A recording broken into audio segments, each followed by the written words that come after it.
Good morning, everyone. This is Seth Moore coming to you again here on Anchor by Spotify. It is early in the morning. This is unusual for me, but I feel intentional about some things I think I need to say, and hope everyone is doing well. Hope your families are well. Hope you're healthy. Hope you're mentally sound and everything is going well for you. We're going to continue with the series where we were talking about the whitening of Afro Latin America. But before we get started, and before we do, I always want to be intentional, and I always want to, be relevant about what I'm saying. And there have been many things that I've said.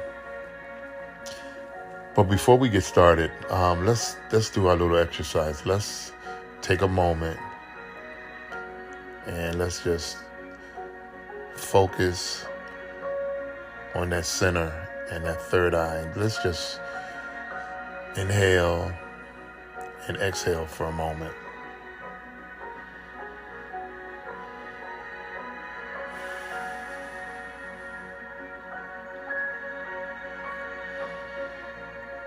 And I often say, think on the things that you know, not things that you want, things that you know that you already have. And we're not talking about materialism. Please get that out your spirit, because when you're intentional about your center and your love, all those things will gravitate towards you. Okay? So focus on your center. Just breathe in and slowly let it go. Exhale.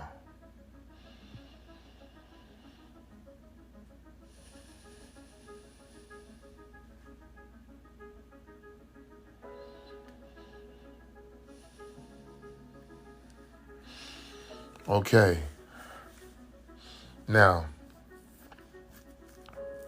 what I wanted to talk about before we got started is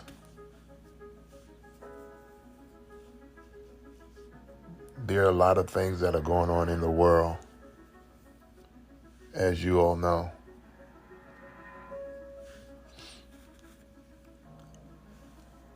And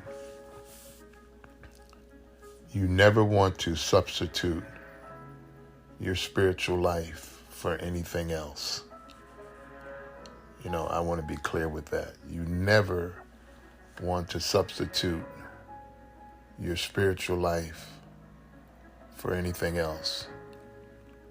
Okay, so you're probably saying, Seth, what are you getting at? Okay. I saw something, and I'm always thinking about what can I do better? What haven't I done? What should I be doing?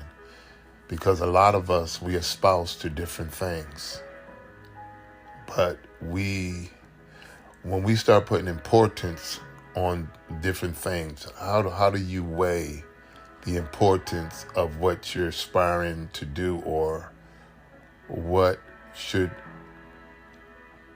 actually be manifesting in your life, just by how you live? See, because how you live, things will manifest in your life. And I'm always thinking now, a lot of us, we've done things in our lives that we're not proud of, we're not happy with. Even some of us have seeds of unforgiveness, which we need to let go of. And I want to say, out of all the podcasts that I've done, if I ever said anything to lead you away from your foundation, I ask for forgiveness. I never want to do that.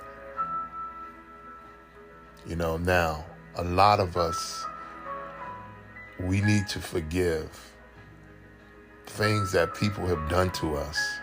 People have made us feel certain kinds of ways. People have done things to us, as well as some of us have done things to other people. And we need to not hold seeds of unforgiveness.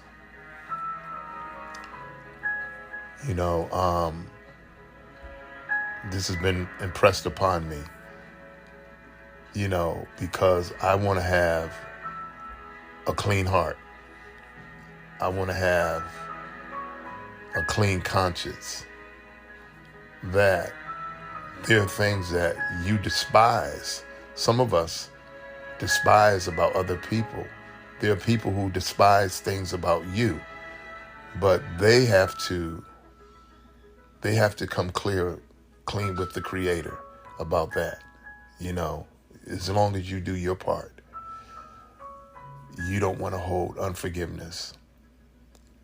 So a lot of us say, Creator, forgive me. If there's anything in my heart that I have done to other people, I want you to cleanse me. This is a time of cleansing. I want you to cleanse that out of my life, out of my heart. I don't want to have seeds of unforgiveness.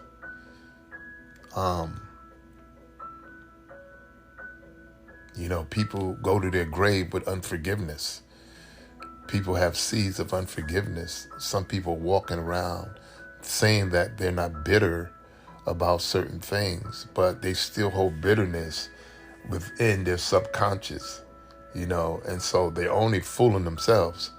But you don't want to have seeds of unforgiveness or bitterness harboring in your subconscious, because that's actually where everything germinates, and it germinates from your subconscious, and then of course it transfers to your mind.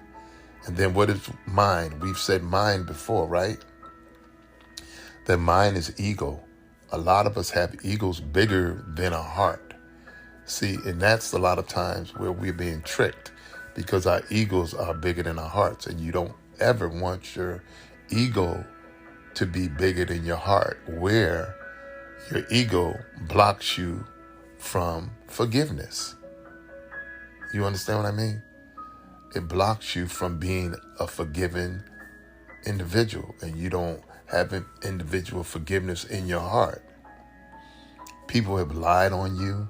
People have said things about you. People have made you feel certain kinds of ways, and they haven't rectified that with the Creator or you. But we want to do that. We want to be able to say, look, if there's anything in my heart against you, if anything I've done, please forgive me. I don't want to hold seeds of unforgiveness or bitterness in my heart against anyone.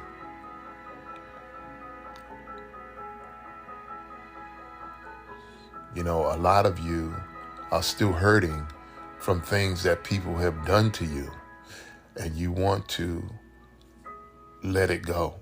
Don't hold seeds of unforgiveness in your heart towards them. Let the Creator deal with that. You just make sure that you forgive them, that your heart is clean, so that you'll be right with the Creator. And I've often said that, and you've heard me say it, I don't espouse to certain things in the Christian dogma. And it's not that, I want you to be clear. See, because the way that things are structured today, I personally don't believe that the Creator's happy with it. When the Christian church, I just don't believe that a lot of things that go on, that the Creator is endorsing it. That's what I'm saying. So I don't espouse to that. That's what I say. And when I say I don't do church, I don't believe that you have to be in a building to have a right heart. I don't.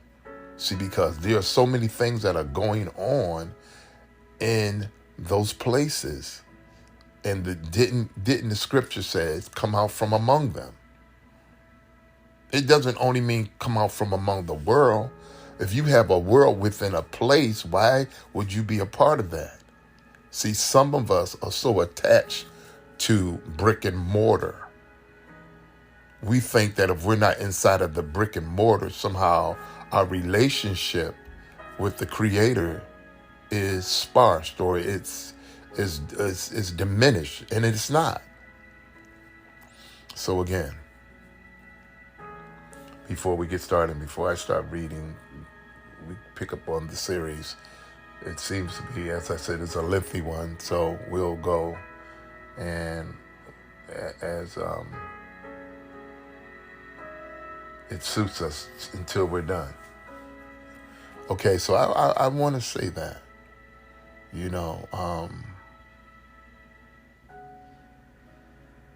it's going to be a sunny day today, I believe it is. It's going to be in the 90s here in the Love State. So hope that you're staying cool. And for those of you who are en route to work, and be safe, drive safe, and get there safely. And hopefully if you have an opportunity later on within your day to actually tune in and listen, it'll be appreciated so much if you do that. So we're going to continue.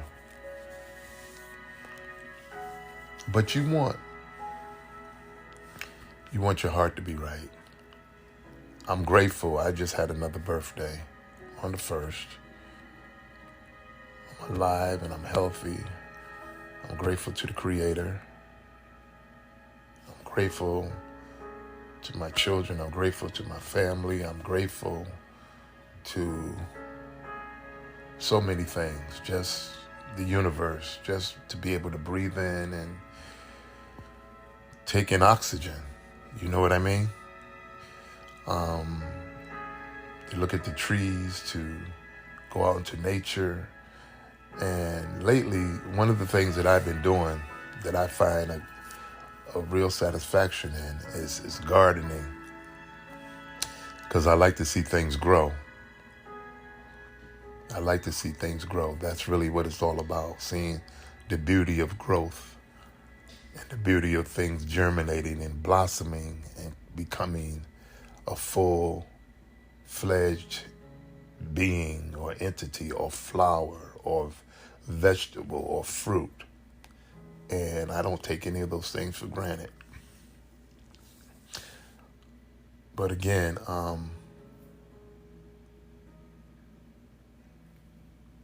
being able to forgive, not having anything within your heart against anyone, and having a clean conscience, about how you're living on this earth.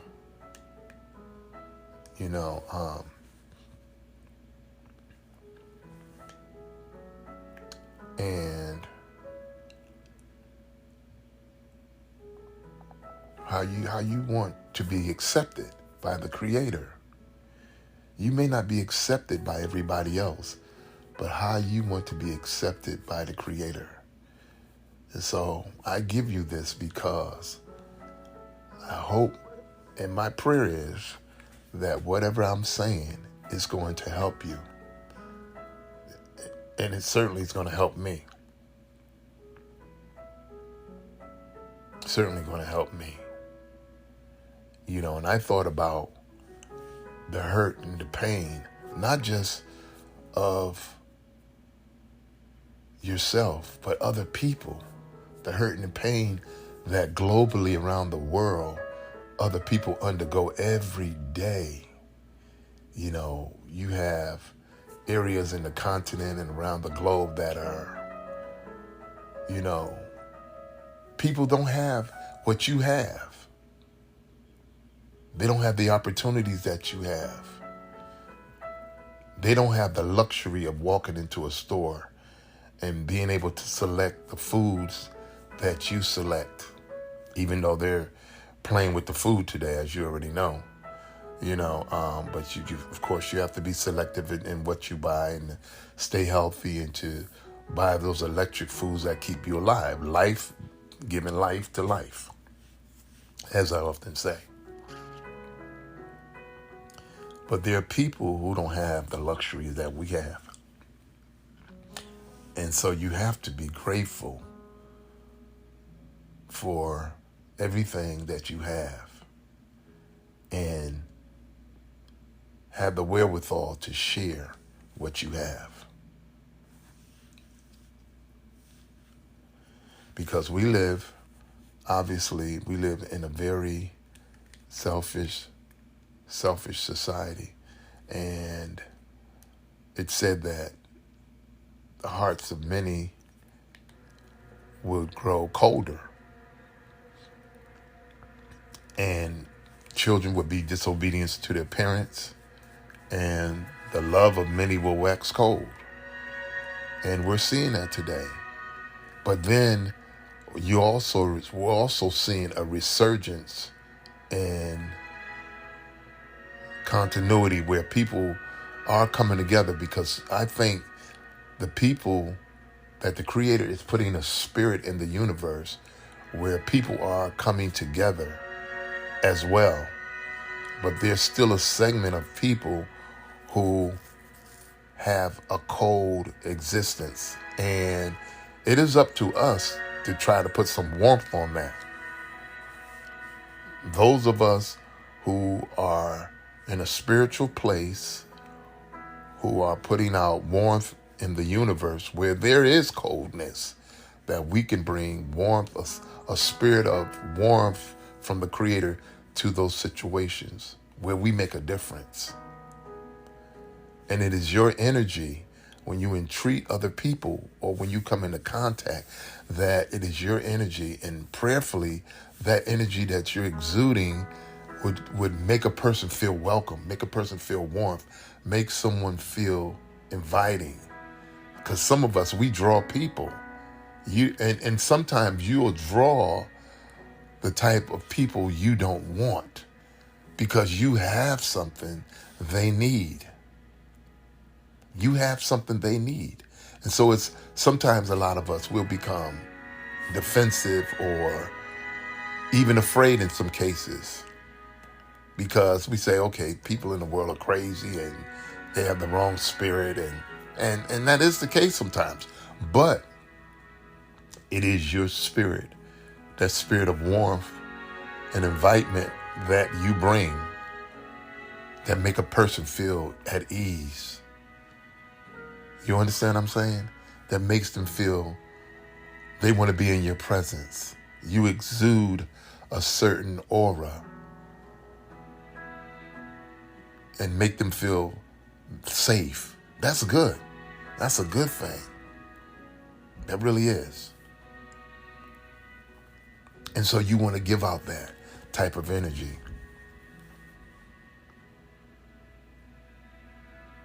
That makes people feel safe around you. That makes people feel like they can approach you.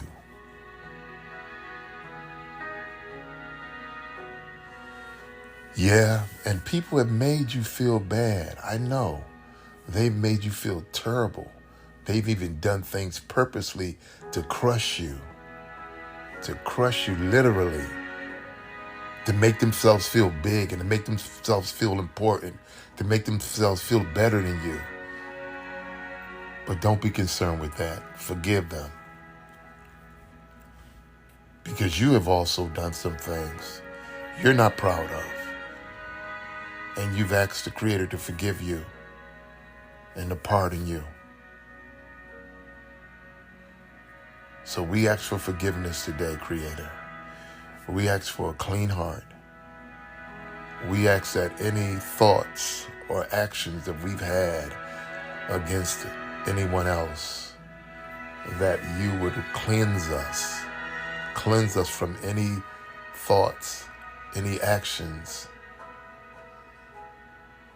any gestures that we have put forward to make anybody feel uncomfortable.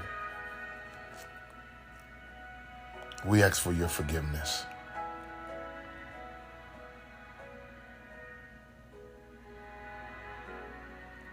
we must forgive. And they say that we've been forgiving people for the longest when people continue to do things to us. But the Creator got this. Trust me. He has it. He has it.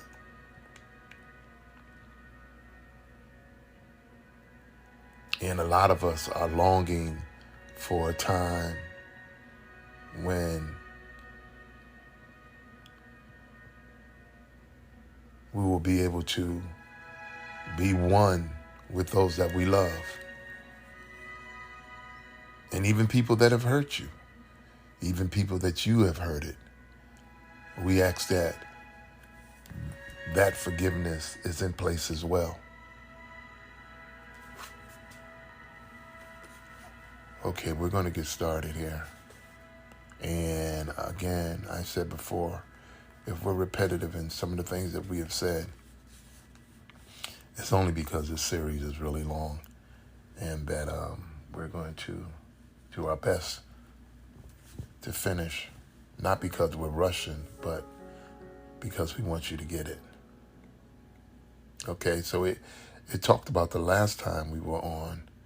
We were talking about the problematic national goal of the Whitening for, black immigration, It was between the 1900s and the 1930s that hundreds of thousands of black workers from the French and British West Indies, Haiti, Jamaica, Barbados, and other islands, came to work in Spanish-American countries, We talked about that. And it was a large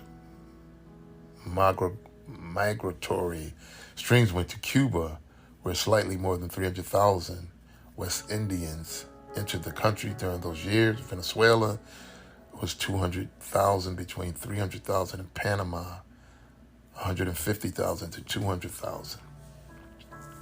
All three countries were undertaking immense projects of infrastructure development requiring massive labor forces. In Cuba, West Indies came to work in the expanding sugar industry, in Venezuela in the new oil industry, and in Panama on the building of the Panama Canal and on banana plantations along the Caribbean coast. Each of these projects was undertaken by corporations based in the United States. In Cuba by U.S.-owned sugar companies. In Venezuela by Standard Oil. A lot of you know who Standard Oil is. These were these moguls like John D. Rockefeller and all of these people who were running these companies and other firms. And in Panama by the Panama Canal Company and the United States Fruit Company. Latin American elites in government committed to the whitening of their national societies were strongly opposed to black immigration. But U.S.-owned firms had no interest in the racial improvement of the countries in which they operated. Now listen to this, y'all. And this has happened all over the globe. Indeed, from the point of view of most American executives, racially mixed Hispanics and black West Indians occupied equally low positions on the racial scale. Meanwhile, the islands offered cheap, abundant workers, many of whom offered the additional advantage of speaking English. U.S. sugar companies opening new plantations in eastern Cuba began importing thousands of Haitians and Jamaican laborers in the 1910s.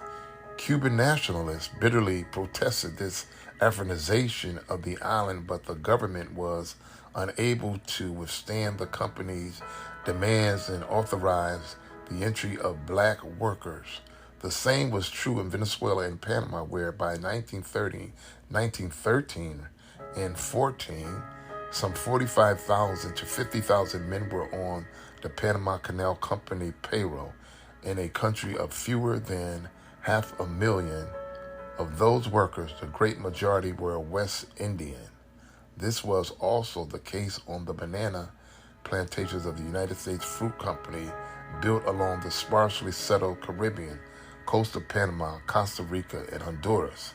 Costa Rica's coastal province of Limon for example, had a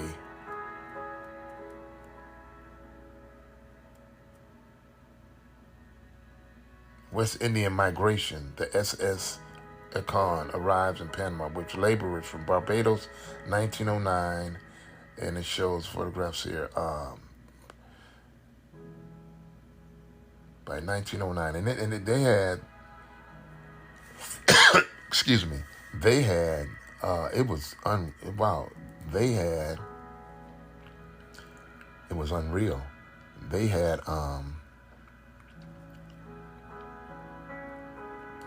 several 100,000 people from the islands who were working these plantations. And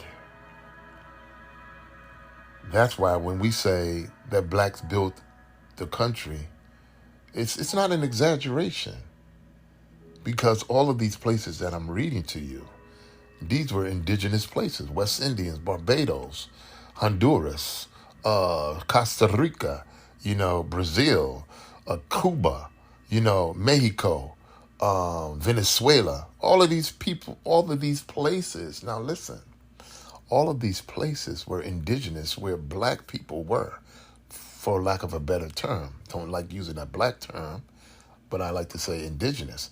All of these people, all these places were places of darker hue. And not only did they build America, the West Indies, the northern parts of Turtle Island and so forth, we built the world. And these people came, and it shows you, as I've read in many other podcasts, and now, how they had to whiten up these places, and even to the point where you found the mulatto community going against the darker community, because, of course, as these places had an influx of Europeans, they begin to mingle and to admix themselves with the population. Okay? And so a lot of these people felt like it wasn't to their benefit to be dark, or to be, an individual of darker hue, because it was a disadvantage to them. It says total population of less than 8,000 in 1892. Between 1900 and 1913, United Fruit imported over 20,000 West Indians into the province. And how did these companies, by the way, think about how did these companies get a hold of these fruit companies? They took it. That's what they did. They took it. They took it from the indigenous people, because none of these things were indigenous to the places where they was coming from, these cold climates. They didn't grow no bananas. They didn't grow no fruits. They didn't grow no pomegranates. They didn't grow no mangoes. They didn't grow no oranges. They didn't grow any of that. So, I was saying to my daughter, and she kind of laughed. I said, you notice how when you go into places like Whole Foods or Trader Joe's, and you're in there, right? And, these white folks are in there shopping, and you're in there shopping, and they're looking at you like, what are you doing in here? They're giving you these looks like, what are you doing in here? And why are you in this area? You understand what I'm saying?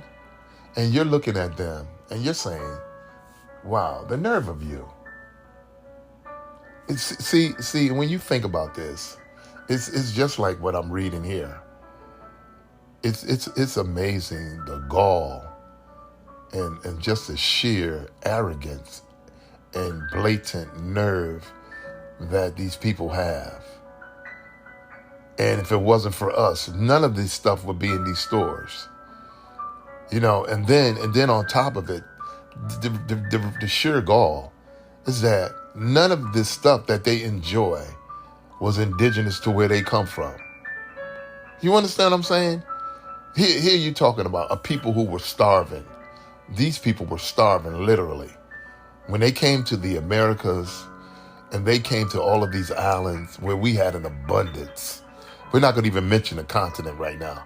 But when they came to all of these islands where we had an abundance of fruits and vegetables and the things that we were growing, and we were drinking water from fresh streams and pomegranates and mangoes and lemons and oranges and apples and all of these things falling off the trees and coconuts and pineapples. We were living our best life. And then here they come. Here they come. Here come the takers. You understand what I'm saying? And so when you go in these places, you have to really overlook them because of their sheer ignorance and their sheer ignorance and just their hatred for who you are. You know, because we've resuscitated life into them. And they know this, but they don't want to acknowledge it. It's their hatred of who we are and what we've done to make life sweet for them. Okay, so you have to ignore that. My daughter laughed. She said, "Dad, you're so right." I said, "Yeah, it is true." So we're going to move on. Okay, so here in the West, it says they imported over 20,000 West Indians into the province. In countries with relatively small populations, this volume of immigration had an enormous impact, even more so when it was a direct consequence of the massive influx of American capital into the region. Caribbean and Central American elites, unwilling to risk alienating the American firms and officials on whom they now depended,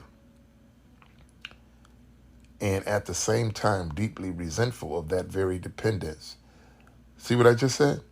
And at the same time, listen, deeply resentful of that very dependence, vented their anger on the West Indians as the most tangible expression of the denationalization of their countries. Is it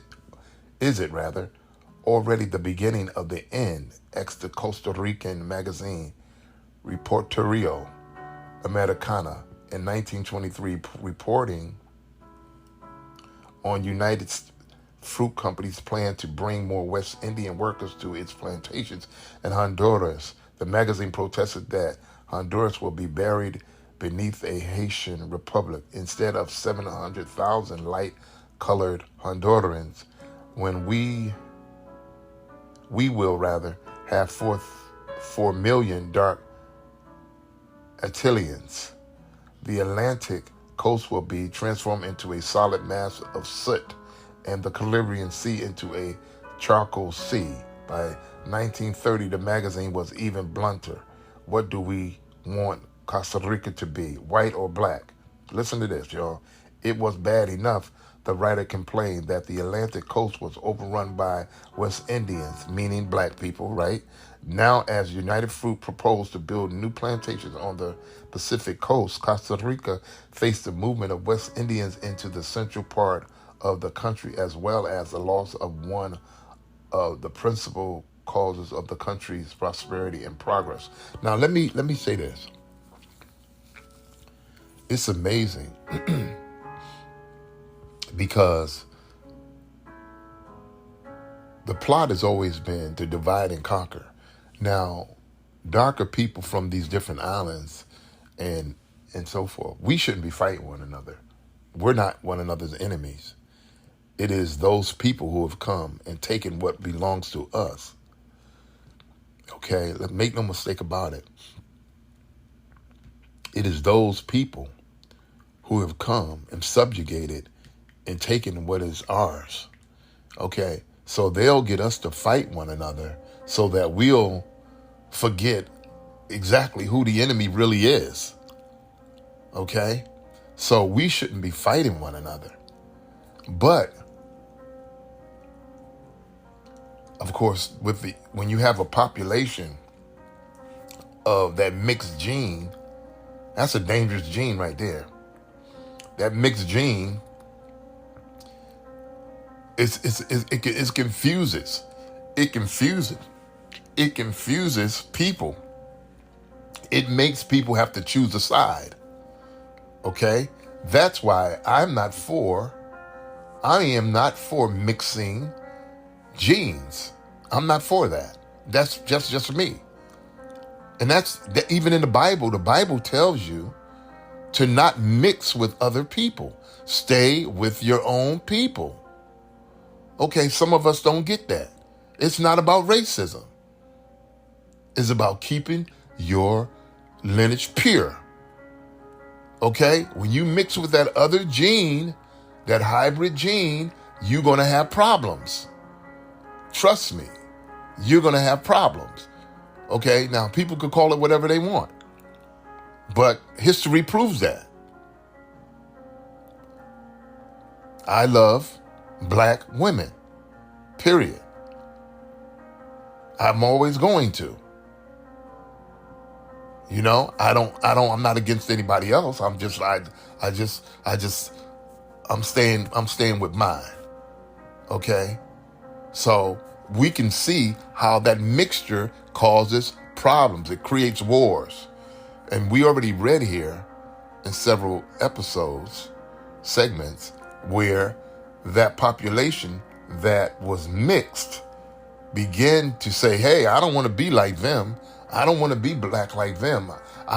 This is causing me problems. I'm white. And even though a lot of these people were indigenous people, they started to say, I'm white. And this caused confusion. And you have a lot of people like this today who don't want to associate themselves with being an indigenous person. Not until they think you're going to get some reparations. Now they want to be black. When they think you're going to get some subsidies, now that we're going to finally get what belongs to us. Now they want to come on and say, oh yeah, I'm with them now. See, you don't need to play games with those people. If you want to be over there, be over there. Okay? So let us, we'll continue. So it says here that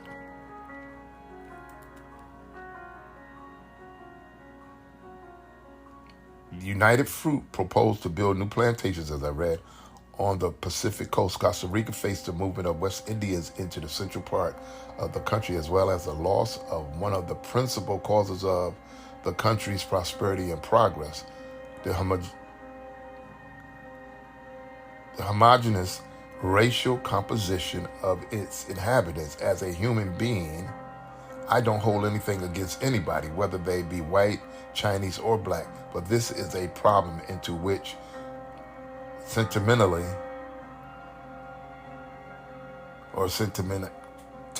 cannot enter, because it's biological, or more concretely, eugenic. The right to defend ourselves when we're threatened by a danger is fundamental. Exactly. Hispanic Costa Ricans did take steps to defend themselves. It was widely believed in Costa Rica that federal law forbade the travel of West Indians from the Atlantic coast to the Central Highlands. In fact, no such law existed. Nevertheless, it was rare for West Indians to travel inland from Limon. West Indian train crews on the Limon to San Jose Railway traveled only halfway to the national capital, stopping at Turrialba, at which point Hispanic crews took over and the black crews returned to Limon. And as Costa Rican officials negotiate the conditions for United Fruit's new Pacific Coast plantations in the 1930s, they insisted on a provision barring the employment of black labor on those plantations. Unlike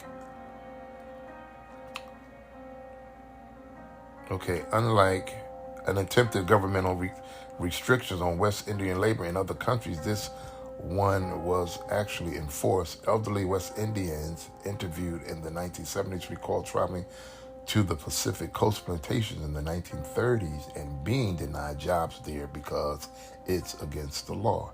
Anti-West Indian sentiments was even stronger in Panama, where the volume of black immigration was greater than in Costa Rica, but in absolute terms and in relation to the pre-existing national population. Also, rather than being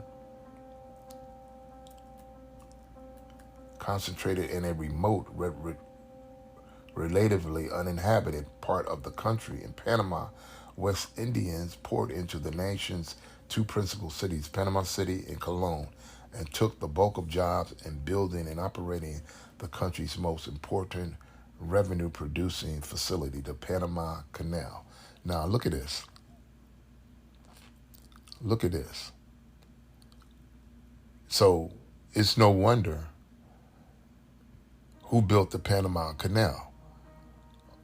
Okay, so what you have to realize as well is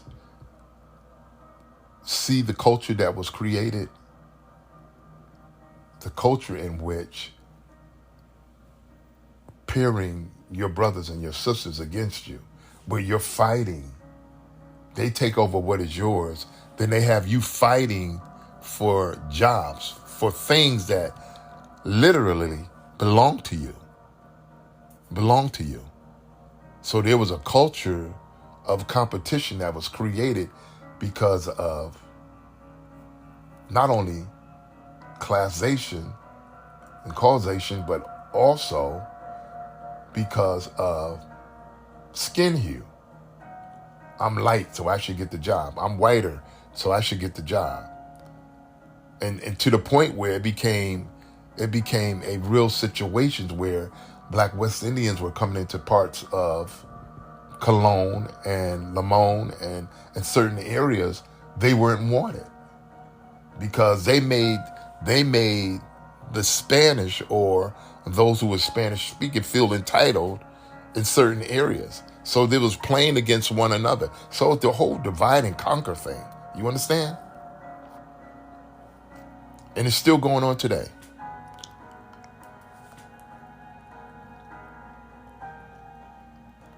Okay.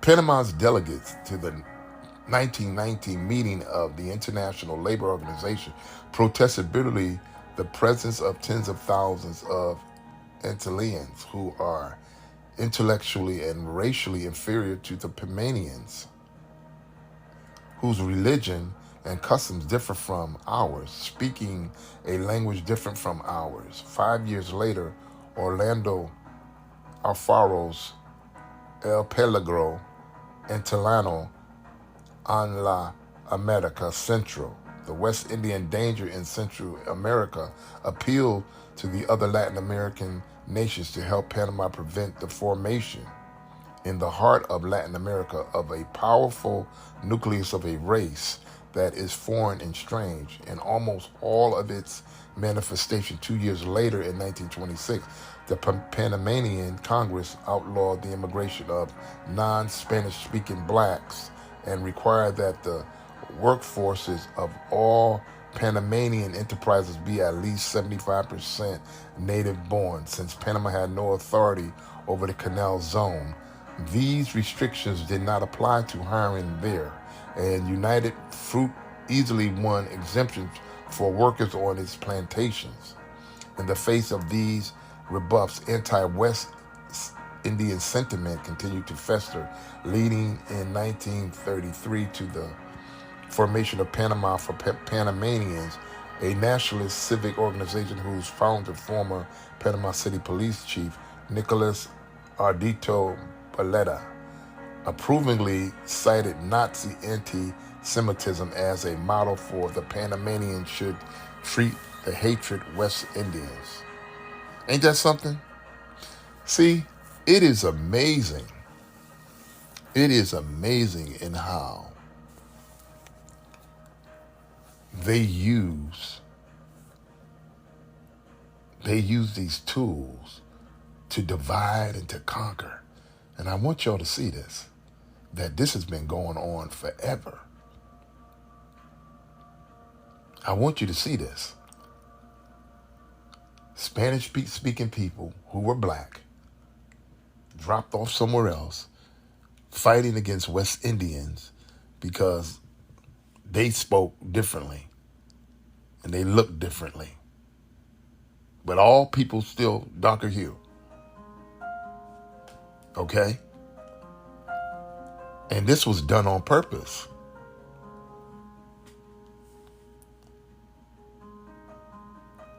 And it said that they had anti-West Indian sentiments.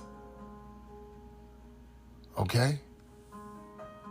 And even to the point where this Panamanian police chief, Nicholas, he was quoting Nazi Semitism, anti-Semitism, as a model.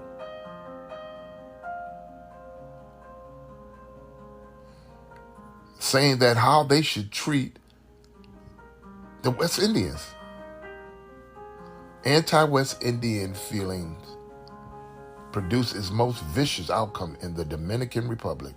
As the Dominican sugar industry began to grow during the 1880s and 1890s, landless Haitian peasants came to work as wage laborers on the foreign-owned plantation. Thousands more came to farm small holdings in the lightly populated regions along the border with Haiti, with the result that by 1935 claimed the Dominican government 400,000 Haitians were living in the Republic. The real figure was probably closer to 200,000, but this still represented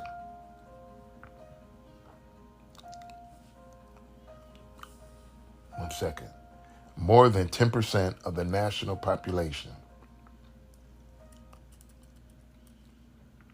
As a Central America, Haitian migration or immigration into the Dominican Republic signified the negation of any national dreams of whitening, dreams that, given the overwhelming mulatto character of the national population and the country's inability to attract European immigrations, were already doomed to failure, but that, doubtless for those very reasons, were deeply cherished. The Dominican Creole attributed great importance to the white component of his lineage, observes Dominican historian Enrique Uco.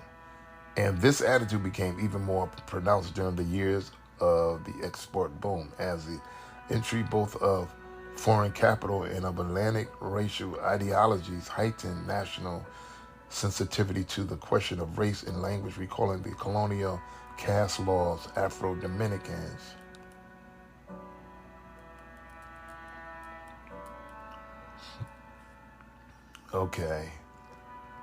Afro-Dominicans, poets Juan Antonio Elix commented sarcastically on this tendency in a popular 1883 verse. They take no notice of whiteness, those who are white and fine, while he whose blood is impure, seeking whiteness, goes out of his mind. See now, because now, some of y'all already know, in the Dominica, some people don't consider themselves to be black, but they have African roots. You understand what I'm saying? So this system has really messed people up. And you'll have people to this day who will tell you, I'm not black. You got a lot of Dominicans that will tell you that. I'm not black. They would rather be on the whiter side. And so that's why I say that gene, don't do it. Don't do it. Don't do it. Don't do it. See, because a lot of us are thinking, and of course they are too, that whole genetic annihilation thing with the black gene, of course we already know it's the dominant gene on the planet. Okay, and so, but it confuses. It confuses. I mean, some turn out okay, but for the most part, it's dangerous. It's dangerous.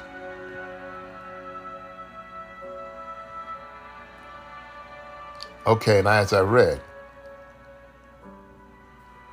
at the same time that Haitian immigration undermined elite dreams of whitening, it posed economic competition to working class Dominicans and even to lower leveled Dominican businessmen, especially in the border areas.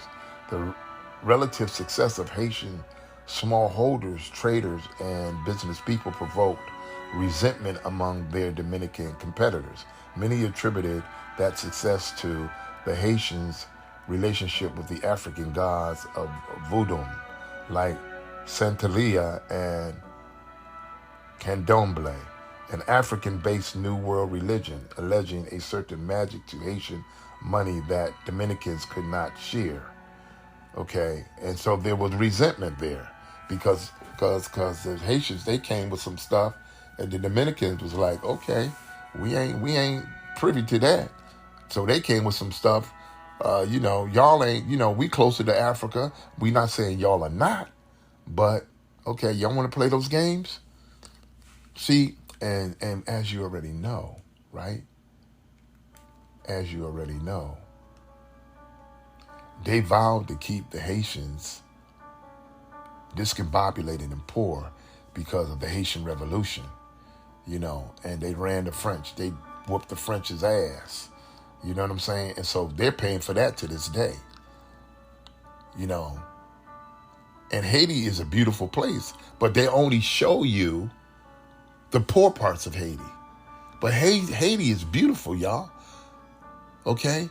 There are parts of Haiti that would rival places in the U.S. I mean, beautiful beaches, the whole 9 yards. Don't let them fool you. Haiti is beautiful. They only show you what they want you to see. They want to show you poor parts of Haiti, like they've done in the continent. And so now you got more white people going to the continent, enjoying the continent. But they painted pictures of the continent that to scare you away from the continent. You understand what I'm saying? How these devils do? But there's places in the continent that are beautiful, that are rival places in the U.S. And so now they're all going over there now. See how they do? They're all going over there now, enjoying the motherland, because the motherland is paradise. It's the Garden of Eden, and it always has been. But they've done their darnest, like they're trying to do now, to keep the continent underdeveloped and poor, so that the continent don't rise up. But it's rising. As you can see, what's happening now in the continent, they're rising up and kicking out these neocolonialists because they're tired, stealing all of our minerals and resources to benefit you. And it's see the truth. The truth is being revealed because it's showing the world now that Europe and the United States, you never could survive without us. You never could survive without the continent. You never could survive without all of these lush, fruitful, beautiful islands. You never could survive without them. And it's been your lifeblood since the inception of you walking upright, before you got up off your knees. It's been the lifeblood of your existence. And the truth is being revealed, that you never could survive. You never did have anything. That's why you had to go around the world taking from everyone else, because you didn't have anything. You didn't have anything, nothing. We had to show you, we had to teach you, we had to give it to you.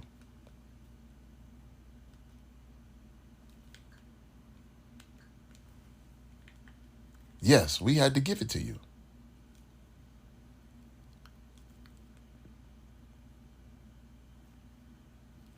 So, we're going to be finishing up in a few. But the truth is being revealed, y'all. The truth is being revealed, and how these people, I don't even know sometimes if I'm going to call them people. Some of them, yes, maybe. How they've gone all over the planet and just created havoc everywhere they go. Just created havoc, just mayhem and murder and slaughtering and taking and stealing and kidnapping and raping and just doing all this stuff. And then when you bring it to their attention, they become defensive. We don't want to talk about that. Can't you just get over it? No, we can't just get over it.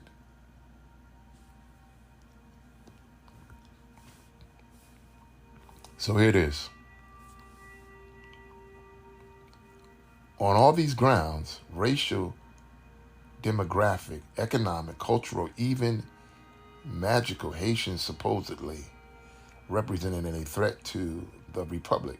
That threat seemed to intensify during the 1930s as a result of both the economic hardships of the Great Depression and the purposeful promotion of anti-Haitianism by dictator Raphael Trujillo, seeking to forge a strong national state where none had previously existed. Trujillo and his regime pointedly contrasted Dominicans and Haitians as two antagonistic races, one of Spanish origin and the other Ethiopian. Voodoo was repeatedly denounced as a threat to Dominican Catholicism, and local level officials were instructed by the government to be ever vigilant against Haitianization's influences, whose consequences will always be extremely fatal for Dominican societies. Okay, so now I'm going to read a little bit more. We're going to be finished because we only have a few minutes left. I remember Pat Robertson. I'm not going to even say rest his soul, lying devil. Okay, he said that the Haitians use voodoo. They sold their souls to the devil. This is what he said on national TV before he got up out of here. You know, and you got to stand before the creator that looks like us, and he's going to judge you. He said they sold their souls to the devil to win the Haitian Revolution. No, they didn't. They used their spirituality to get rid of those devils who came to do them harm. Just like spiritual use today is being used. Trust me. This is why we see everything changing. Okay? We call on the ancestors against evil. And he said this about the Haitians, that they sold themselves to the devil. They didn't sell themselves to the devil. You got to answer for that. When you stand before a woolly-headed black God for judgment. That's the beauty in all of this. Trust me, that the very people that you've subjugated, you got to stand before a creator who looks like them. Official anti-Haitianism, reached a climax in October 1937 when army units along the Haitian border, acting under orders from President Trujillo, murdered some 15,000 Haitian immigrants and native-born Dominicans of Haitian ancestry. Soldiers rounded up their victims, supposedly for deportation back to Haiti, and slaughtered them with machetes. This is what they do. Clubs and rifles. Bodies were transported in army trucks to mass burial sites, leaving trails of blood along streets and roads. Several months later, where am I? Okay.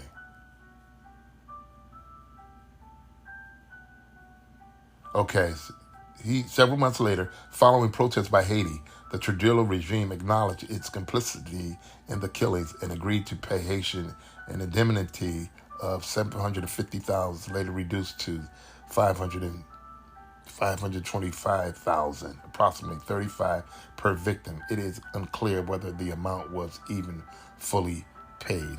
And we're going to stop there, y'all, for today. And we're going to come back again, of course, and finish this up. We're almost there. And so this is very pertinent history. And we can see how this has been ongoing for centuries, the killing and slaughtering of our people. So we ask that you tune in, support us, and we'll be seeing you guys the next time. Until next time, this is Seth Moore coming to you again here on Anchor by Spotify.